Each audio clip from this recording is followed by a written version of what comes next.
Hello guys, welcome to Hitech Info YouTube channel. So guys, आज हम assemble करने वाले हैं एक budget gaming PC with Ryzen 5 processor.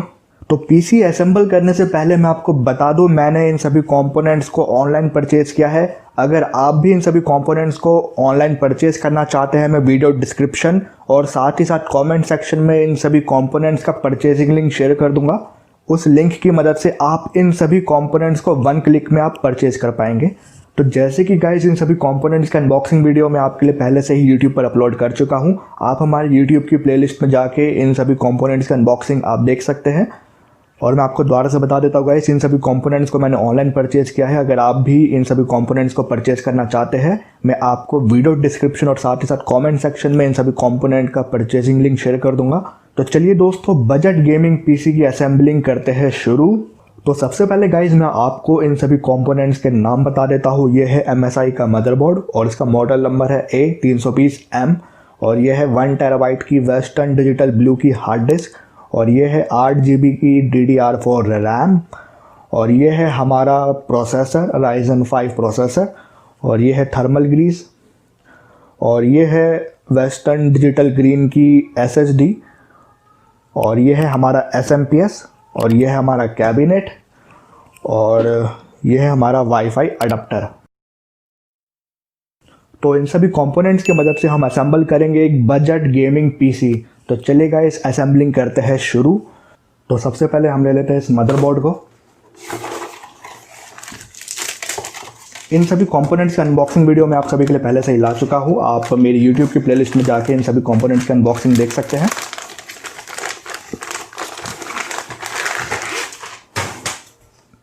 तो ये है हमारा मदरबोर्ड और इसके साथ हमको 2 SATA केबल मिली है।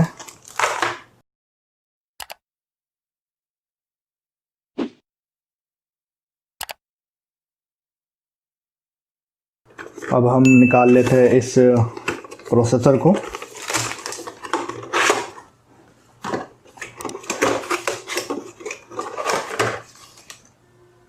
यह है गाइस, यह है हमारा AMD Ryzen 5 3400G प्रोसेसर। इस प्रोसेसर में आपको Radeon Vega 11 के इंटरनल ग्राफिक्स मिलते हैं, तो आपको अलग से कोई भी ग्राफिक कार्ड परचेज करने की ज़रूरत नहीं है। मैं आपको बता दूं, इस प्रोसेसर की बेस क्लॉकिंग स्पीड है 3.7 GHz और टर्बो स्पीड है 4.2 GHz। तो काफ़ी बढ़िया प्रोसेसर है ये AMD का। AMD Ryzen 5 3400G प्रोसेसर है ये। और इसके साथ ही हमको ये CPU कूलिंग फैन भी मिल जाता है।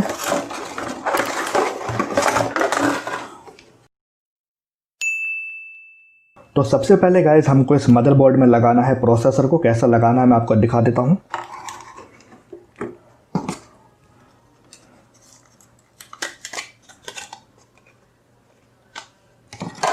प्रोसेसर को आपको काफ़ी सेंसिटिवली पकड़ना है। आप देख पा रहे होंगे यहाँ पे पतली पतली सी पिन है, काफ़ी बारीक बारीक पिन है।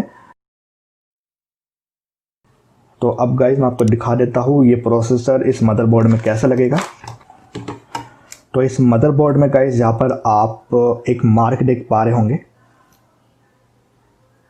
यहाँ पर आप एक मार्क देख पा रहे होंगे, एक डॉट का मार्क है, एक सर्कल है, आप देख पा रहे होंगे।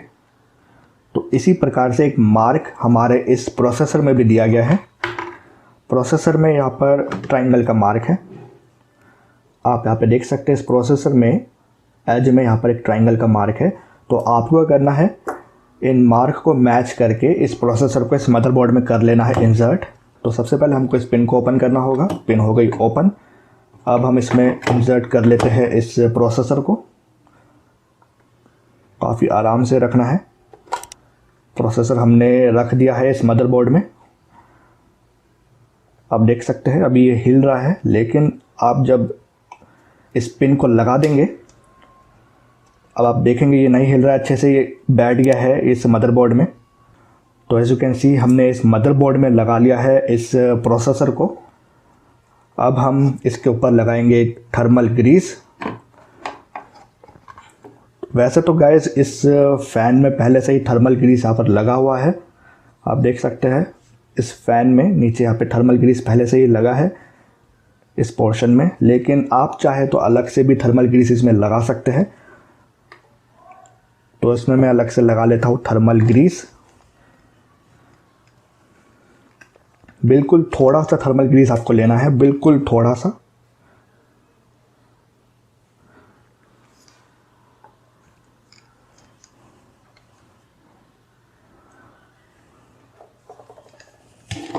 तो एज यू कैन सी हमने इस मदरबोर्ड में इस प्रोसेसर को लगा लिया है और इस प्रोसेसर के ऊपर हमने लगा लिया है थर्मल ग्रीस। इस थर्मल ग्रीस को प्रोसेसर के ऊपर लगाना बहुत ज़रूरी होता है। With the help of this thermal grease आपके प्रोसेसर का टेम्परेचर जो है हाई नहीं होता है, मेंटेन रहता है थर्मल ग्रीस की वजह से। अब यहाँ पर आपको लगाना होगा फ़ैन लगाने से पहले मैं इसको ओपन कर लेता हूँ। आप देख सकते हैं ये बंद है, तो इन स्क्रू को मेरे को ओपन करना होगा ताकि मैं यहाँ पे इन होल्स में फ़ैन को इंसर्ट कर सकूँ।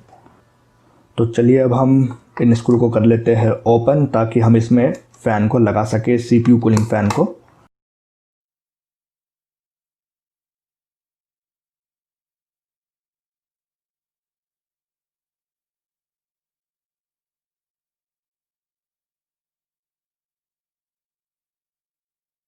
तो एज यू कैन सी हमने इस क्लिप को निकाल लिया है इस मदरबोर्ड में से।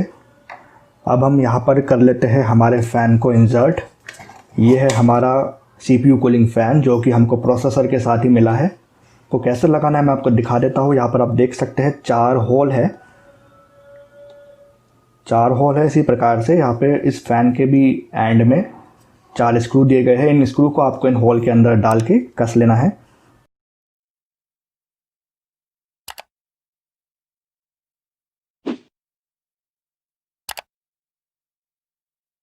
तो आप यहाँ पे देख सकते हैं हमने CPU कूलिंग फ़ैन को बिठा दिया है हमारे इस मदरबोर्ड के ऊपर। अब हम इन स्क्रू को कस लेते हैं।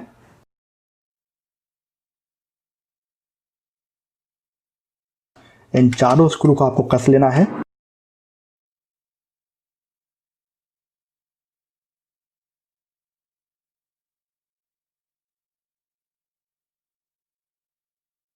तो एज यू कैन सी यहाँ पर हमने इस मदरबोर्ड में CPU फ़ैन को कस लिया है। तो गाइस अब हमको लगाना है CPU कूलिंग फ़ैन की केबल को इस मदरबोर्ड में। यहाँ पर आप मदरबोर्ड में यहाँ पर आप देख सकते हैं यहाँ पे पॉइंट है CPU फ़ैन 1। इसी पॉइंट में आपको इस केबल को लगाना है।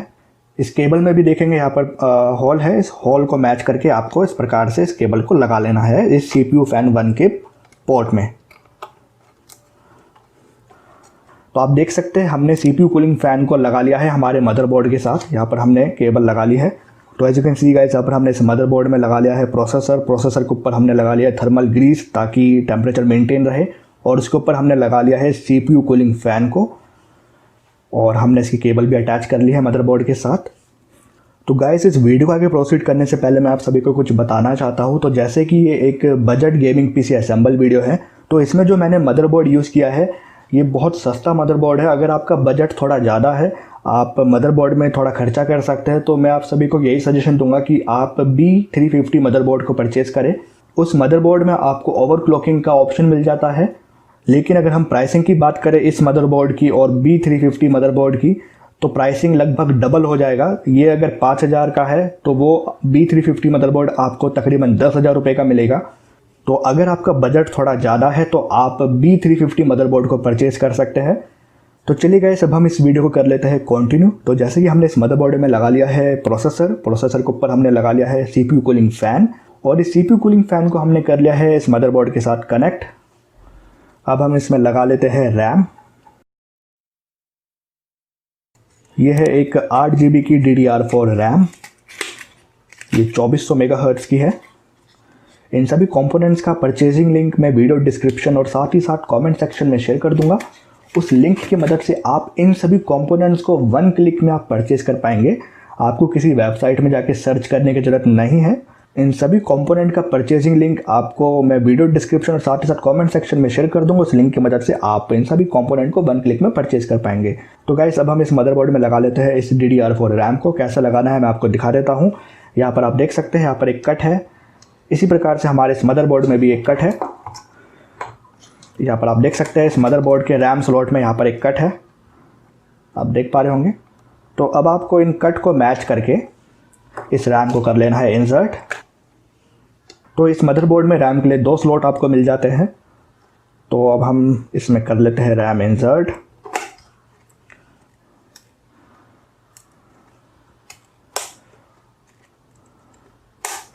रैम लगते ही आप देखेंगे यहाँ पे ये जो लॉक है, लॉक लग गए हैं अपने आप ही। और इस रैम को अगर आपको ओपन करना है, इन लॉक को बस आपको पुल करना है, खींचेंगे, रैम अपने आप ओपन हो जाएगी। और इस रैम को आप लगाएंगे तो ये जो लॉक है, लॉक अपने आप ही लग जाएंगे। तो आप देख सकते हैं रैम हमारी लग चुकी है। ये DDR4 रैम, इसमें 2 स्लॉट दिए गए हैं रैम के लिए। तो हमने इस मदरबोर्ड में लगा लिया है प्रोसेसर के ऊपर लगा लिया है CPU कूलिंग फ़ैन, और इसमें हमने अब लगा लिया है DDR4 रैम को भी। तो लगभग सभी कंपोनेंट हमने लगा लिए हैं। तो अब हम ओपन कर लेते हैं इस गेमिंग कैबिनेट को। तो हमने ओपन कर लिया है इस गेमिंग कैबिनेट को। अब हम इसके ढक्कन को भी कर लेते हैं ओपन। तो आप यहाँ पे इसका पैनल देख पा रहे होंगे, पूरा ट्रांसपेरेंट पैनल है। तो एज यू कैन सी यहाँ पर हमने कैबिनेट के पैनल को कर लिया है ओपन। और अब हमको इस मदरबोर्ड को बिठाना है इस कैबिनेट के अंदर। तो इन सभी केबल को लगाने के लिए हमको ज़रूरत पड़ेगी यूज़र मैनुअल की। ये यूज़र मैनुअल हमको इस मदरबोर्ड के साथ ही मिला है, इस MSI के मदरबोर्ड के साथ ही हमको यूज़र मैनुअल मिला है। तो इस मदरबोर्ड के साथ हमको जो यूज़र मैनुअल मिला है, इस यूज़र मैनुअल को फॉलो करके हम इस कैबिनेट में से निकल रही सभी केबल को लगा लेंगे इस मदरबोर्ड में। यहाँ पर आप देख सकते हैं हमको करना है इस चार्ट को फॉलो। तो इस चार्ट को फॉलो करके हम इन कैबिनेट में से निकल रही केबल को लगा लेंगे इस मदरबोर्ड में। तो जैसे कि गाइस मैंने आपको प्रॉमिस किया था कि मैं इस बार प्रॉपरली केबल मैनेजमेंट करने वाला हूं। तो इस बार गाइस हम पूरा केबल मैनेजमेंट करके अच्छे से प्रॉपरली इन सभी केबल को लगाएंगे इस मदरबोर्ड में। तो इसके लिए हम सबसे पहले तो इन स्क्रू को निकाल लेते हैं। अब हमको इस कैबिनेट के दूसरे पैनल को भी ओपन करना होगा। बस आपको इन हैंड स्क्रू को घुमाना है और ये हो जाएगा ओपन। तो यहाँ पर आप देख सकते हैं हमने कैबिनेट को पूरा ओपन कर लिया है। कैबिनेट के दोनों पैनल को हमने ओपन कर लिया है। अब हम इन केबल को कैबिनेट के दूसरे पैनल से निकालेंगे और ये सभी केबल लगेगी हमारे इस वाले पॉइंट में। यहाँ पर आप देख सकते हैं मदरबोर्ड के बिल्कुल एज में ही यहाँ पे काफ़ी सारी पिन है, 9 पिन है। इन 9 पिन के अंदर ही हमारी ये जितने भी पतली पतली केबल है, ये सभी केबल, पतली केबल इन 9 पॉइंट में लगने वाली है। तो चलिए अब हम इस यूज़र मैनुअल को फॉलो करके हम लगा लेते हैं इन केबल को। तो यहाँ पर आप इस मदरबोर्ड में देख पा रहे होंगे, यहाँ पर एक साइड में पिन नहीं है। इसी प्रकार से हमारे इस यूज़र मैनुअल में भी दिया गया है, एक साइड में यहाँ पे पिन नहीं है। तो इसका ध्यान में रख के आपको इन सभी केबल को लगा लेना है। तो सबसे पहले हम लगा लेते हैं इस पावर स्विच को। आप देख पा रहे होंगे इस केबल में यहाँ पे लिखा हुआ है पावर स्विच।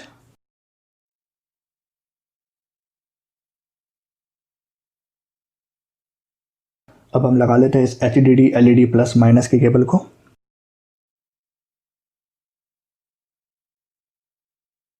अब हम इस रिसेट स्विच की केबल को लगा लेते हैं।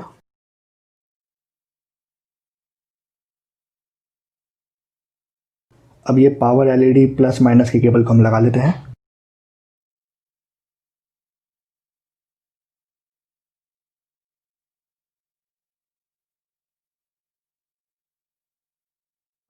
तो यहाँ पर हमने इन सभी केबल को लगा लिया है इस यूज़र मैनुअल को फॉलो करके। अब यहाँ पर 3 केबल और बच रही है, एक है USB की और एक ऑडियो की और एक USB 3.0 की। तो हम बाकियों की इन 3 केबल को भी लगा लेते हैं। तो हम लगा लेते हैं इस USB केबल को। यहाँ पर आप देख पा रहे होंगे यहाँ पे USB के 2 पॉइंट दिए गए हैं, एक USB 1 और एक USB 2। तो हम USB 1 में से USB केबल को लगा लेते हैं। तो एज यू कैन सी हमने USB केबल को भी लगा लिया है। अब हम लगा लेते हैं इस HD ऑडियो की केबल को। ये ऑडियो की केबल लगेगी इस मदरबोर्ड के बिल्कुल एज में। यहाँ पर आप देख पा रहे होंगे यहाँ पे लिखा है ऑडियो 1। यहाँ पे लिखा है ऑडियो 1। इस पॉइंट में लगेगा हमारी ये केबल, ऑडियो की केबल। तो हमने ऑडियो केबल को भी लगा लिया है। अब हम लगा लेते हैं इस USB 3.0 केबल को। तो जैसे कि ये मदरबोर्ड USB 3.0 सपोर्ट करता है और यहाँ पर आप इसका पॉइंट देख सकते हैं। यहाँ पर लगेगा हमारा USB 3.0 की केबल। यहाँ पे लिखा है USB 3, यहाँ पे नीचे लिखा है USB 3। इसी पॉइंट में लगेगी हमारी ये USB की केबल।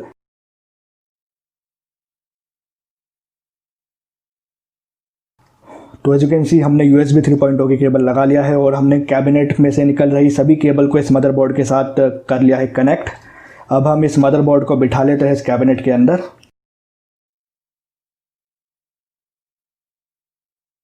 अब हम लगा लेते हैं इस प्लेट को।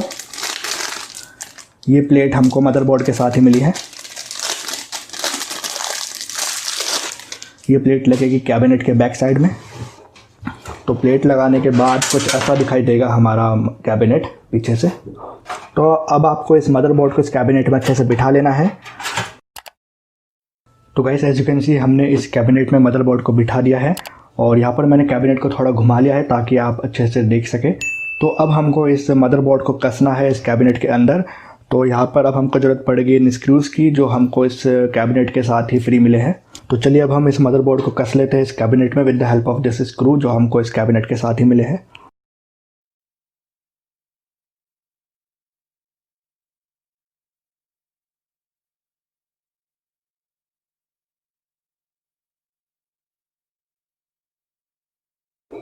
तो एज यू कैन सी यहाँ पर हमने चारों स्क्रू को कस लिया है इस मदरबोर्ड में। अब इसमें हम लगाएंगे हमारी ये हार्ड डिस्क ड्राइव और ये SSD। तो इस बजट गेमिंग पीसी में मैं SSD और HDD दोनों का यूज़ करने वाला हूँ। तो सबसे पहले हम लगा लेते हैं इस SSD को। तो गाइस SSD लगाने से पहले मैं इसमें लगा लेता हूँ SMPS। तो ये है हमारा 500 वॉट का SMPS जिसके अनबॉक्सिंग वीडियो मैं आपके लिए पहले से ही YouTube पर अपलोड कर चुका हूँ। तो SMPS को लगाने के बाद आपको स्क्रू से कस लेना है SMPS को।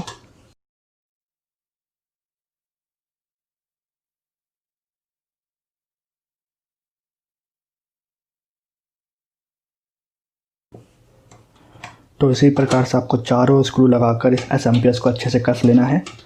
तो एज यू कैन सी हमने इस कैबिनेट में SMPS को लगा लिया है। तो as you can see guys यहाँ पर हमने कैबिनेट में SMPS को लगा लिया है और SMPS की केबल को हमने पैनल के दूसरे साइड से निकाल लिया है। तो सबसे पहले हम लगा लेते हैं इस 24 पिन सॉकेट को। ये लगेगा इस मदरबोर्ड के इस 24 पिन प्लग में, यहाँ पर आप देख सकते हैं।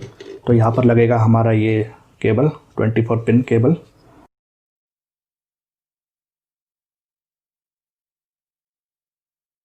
तो यहाँ पर हमने ये 24 पिन केबल लगा ली है। अब इसमें हम लगा लेते हैं हमारी हार्ड डिस्क ड्राइव। उससे पहले हम लगा लेते हैं इसमें ये SSD। तो चलिए गाइस अब हम इस कैबिनेट में लगा लेते हैं इस SSD को। ये SSD लगेगी कैबिनेट के इस पोर्शन में। यहाँ पर आप देख सकते हैं यहाँ पे लिखा भी हुआ है SSD। तो ये SSD का कॉलम है। यहाँ पर लगेगी हमारी ये वेस्टर्न डिजिटल ग्रीन की SSD। इस SSD को कैबिनेट में लगाने से पहले हम इसमें दे देते हैं पावर देने के लिए हमको इसको कनेक्ट करना होगा SMPS में से जो केबल निकल रही है उस केबल से। तो guys with the help of SMPS we supply power throughout all the components. तो यहाँ पर हमने SSD में पावर दे दी है। अब हम इस SSD को करेंगे SATA के साथ कनेक्ट। तो यहाँ पर हमें मदरबोर्ड के साथ 2 SATA केबल मिली है। तो इस SATA के एक एंड को मैं कनेक्ट कर लूँगा इस SSD के साथ। इन कट्स को मैच करके आपको इस SATA केबल को लगा लेना है SSD में। तो as you can see guys हमने इस SSD में दे दिया है पावर और साथ ही साथ इसको हमने कर दिया है SATA के साथ कनेक्ट। और अब इस SATA के दूसरे एंड को हम कनेक्ट करेंगे इस मदरबोर्ड के साथ। मदरबोर्ड में यहाँ पर आप देख पा रहे होंगे यहाँ पे 4 SATA पोर्ट दिए गए हैं इस मदरबोर्ड में। इस मदरबोर्ड में SATA के 4 पोर्ट दिए गए हैं। एक ये है, एक इधर है, एक 2 और 2 इधर दिए गए हैं। ये 3 और ये 4। तो इनमें से किसी भी SATA पोर्ट में आप इस केबल को लगा सकते हैं। तो हमने SATA केबल के दूसरे एंड को भी कनेक्ट कर लिया है मदरबोर्ड के साथ। और अब हम कस लेते हैं इस SSD को। तो guys as you can see हमने इस कैबिनेट में SSD को भी अच्छे से कस लिया है। और अब हम इसमें लगा लेते हैं हमारी हार्ड डिस्क ड्राइव। ये वेस्टर्न डिजिटल की हार्ड डिस्क ड्राइव है 1 टेराबाइट की। तो ये लगेगा। तो इसको लगाने के लिए हमको कैबिनेट को घुमाना पड़ेगा और पीछे से हमको यहाँ पर डालनी होगी हमको इस HDD को। तो यहाँ पर लगेगी हमारी हार्ड डिस्क ड्राइव। अब गाइस यहाँ पर आपको इस HDD को भी सेम वैसे ही लगाना है जैसे आपने SSD को लगाया। सबसे पहले आपको इसको कनेक्ट करना है SMPS के साथ, इसमें पावर देना है और साथ ही साथ with the help of SATA cable इस HDD को हमको कनेक्ट कर लेना है मदरबोर्ड के साथ। जैसे हमने SSD लगाया सेम वैसे ही हमको इस HDD को भी लगाना है। और इस जैसे कि मैंने आपको बताया इस मदरबोर्ड के साथ हमको 2 SATA केबल फ्री दी गई है। तो सबसे पहले मैं इसमें SATA से कनेक्शन दे देता हूँ और इस दूसरे एंड को आपको कनेक्ट करना होगा मदरबोर्ड के साथ। तो अब इस हार्ड डिस्क ड्राइव को भी हम कनेक्ट कर लेते हैं SMPS के साथ।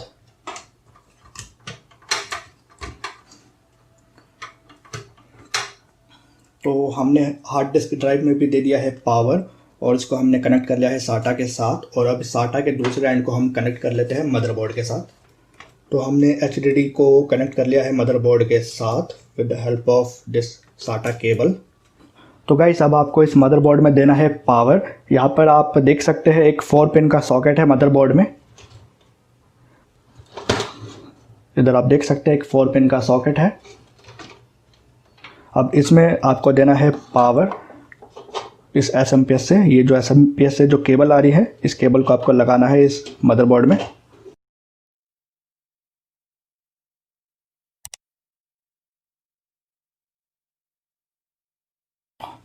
तो हमने इस मदरबोर्ड में दे दिया है पावर। तो यहाँ पर गाइज आप देख सकते हैं हमारा गेमिंग PC बिल्कुल रेडी है। मैं आपको बता देता हूँ अभी तक हमने क्या क्या किया। सबसे पहले हमने मदरबोर्ड में प्रोसेसर लगा लिया, प्रोसेसर के ऊपर हमने थर्मल ग्रीज लगाया और उसके ऊपर हमने लगा लिया इस CPU कूलिंग फ़ैन को। और उसके बाद हमने लगाया रैम, ये DDR4 रैम है, स्लॉट में हमने रैम को लगा लिया। और फिर रैम लगाने के बाद इस कैबिनेट में हमने लगा लिया SMPS, उसके बाद हमने लगा लिया इस SSD को, देन हमने लगा लिया हार्ड डिस्क ड्राइव को और उसके बाद हमने सारा कनेक्शन कर दिया है इस मदरबोर्ड में। अब गाइस इस कैबिनेट के USB पोर्ट में हम लगा लेते हैं इस वाईफाई अडेप्टर को। तो अगर आप अपने PC में Windows 10 ऑपरेटिंग सिस्टम को इंस्टॉल करेंगे तो आपको इस ड्राइवर को इंस्टॉल करने की ज़रूरत नहीं है। आप विदाउट इंस्टॉलिंग एनी ड्राइवर आप Windows 10 में इस वाईफाई अडेप्टर का आप यूज़ कर पाएंगे। तो इस वाईफाई अडेप्टर को हम लगा लेते हैं USB पोर्ट में। तो हमने USB पोर्ट में वाईफाई अडेप्टर को लगा लिया है। अब हम इसमें प्रॉपरली केबल मैनेजमेंट कर लेते हैं। तो गाइस यहाँ पर आप देख सकते हैं हमारा गेमिंग PC बिल्कुल रेडी है। आप देख सकते हैं केबल मैनेजमेंट यहाँ पर मैंने बिल्कुल प्रॉपरली कर ली है। तो हमारा गेमिंग PC बिल्कुल रेडी है गाइस। आप देख सकते हैं कितना आसान है एक गेमिंग PC खुद से घर पर बिल्ड करना। और गाइस मैं आपको दोबारा से बता देता हूँ कि आज की इस वीडियो में मैंने जितने भी कंपोनेंट्स का इस्तेमाल किया है उन सभी कंपोनेंट्स के परचेजिंग लिंक मैं आपको वीडियो डिस्क्रिप्शन और साथ ही साथ कमेंट सेक्शन में शेयर कर दूंगा। उस लिंक की मदद से आप इन सभी कंपोनेंट्स को परचेज कर सकते हैं 1 क्लिक में। और गाइस बहुत जल्द मैं एक और वीडियो बनाऊंगा इस गेमिंग PC की परफॉर्मेंस के ऊपर और आपके लिए मैं PUBG और GTA 5 और भी काफ़ी सारे गेम्स का गेम प्ले लेकर आऊँगा जिससे आपको पता चल जाएगा कि ये PC गेमिंग के लिए कैसा रहेगा। तो गाइज़ यहाँ पर आप देख सकते हैं हमारा बजट गेमिंग PC बिल्कुल रेडी है। तो अब हम इसको ऑन कर लेते हैं। इस CPU को ऑन करने के लिए आपको सबसे पहले इसको कनेक्ट करना होगा इस केबल के साथ। ये केबल हमको SMPS के साथ ही मिली है। तो चलिए इसको हम CPU के साथ कर लेते हैं कनेक्ट। SMPS में हम इस केबल को लगा लेंगे और साथ ही साथ इसको हम दे देते हैं पावर। तो हमने CPU में दे दिया है पावर। तो अब हम इसको कर लेते हैं ऑन। तो मैं ऑन स्विच को प्रेस करता हूँ और यहाँ पर आप देख सकते हैं हमारा CPU यहाँ पर बिल्कुल प्रॉपरली वर्क कर रहा है। आप देख सकते हैं हमारा CPU बिल्कुल प्रॉपरली वर्क कर रहा है। अभी गाइस मेरे पास मॉनिटर नहीं है तो जिस वजह से मैं इसको मॉनिटर के साथ कनेक्ट करके आपको दिखा नहीं पा रहा हूँ। लेकिन गाइस हमारी नेक्स्ट वीडियो में मैं आपको इस गेमिंग CPU को कनेक्ट करके दिखाऊँगा मॉनिटर के साथ। साथ ही साथ मैं आपको इस गेमिंग PC का परफॉर्मेंस भी दिखाऊँगा, कैसा परफॉर्मेंस है इस गेमिंग PC का। तो गाइज़ आज की इस वीडियो में आपने सीखा किस प्रकार से खुद से एक बजट गेमिंग PC आप असेंबल कर सकते हैं। और मैं आपको दोबारा से बता देता हूँ गाइज़ इस वीडियो में मैंने जितने भी कंपोनेंट्स का यूज़ किया है उन सभी कंपोनेंट्स के परचेजिंग लिंक मैं आपको वीडियो डिस्क्रिप्शन और साथ ही साथ कमेंट सेक्शन में शेयर कर दूँगा। उस लिंक की मदद से आप इन सभी कंपोनेंट्स को आप 1 क्लिक में आप परचेज़ कर सकते हैं। आपको किसी वेबसाइट में जाके सर्च करने की ज़रूरत नहीं है। आप 1 क्लिक में इन कंपोनेंट्स को परचेज़ कर पाएंगे। वीडियो डिस्क्रिप्शन और कमेंट सेक्शन में देगा लिंक की मदद से। तो गाइस, अगर आज की वीडियो आपके लिए हेल्पफुल रही हो और अगर आपने आज की इस वीडियो से कुछ भी सीखा तो प्लीज़ आप आज की इस वीडियो को ज़्यादा से ज़्यादा लोगों तक शेयर ज़रूर कीजिएगा। तो गाइस, आज की इस वीडियो में हमने असेंबल किया है एक budget gaming PC with AMD processor. मैं आपको बता दूं गाइस, इस पीसी में आपको ग्राफिक कार्ड अलग से लगाने की ज़रूरत नहीं है क्योंकि इस प्रोसेसर में ही आपको इनबिल्ट ग्राफिक्स मिल जाता है। इस प्रोसेसर में आपको Radeon Vega 11 के इंटरनल ग्राफिक्स मिल जाते हैं, तो आपको अलग से ग्राफिक कार्ड परचेज़ करने की ज़रूरत नहीं है।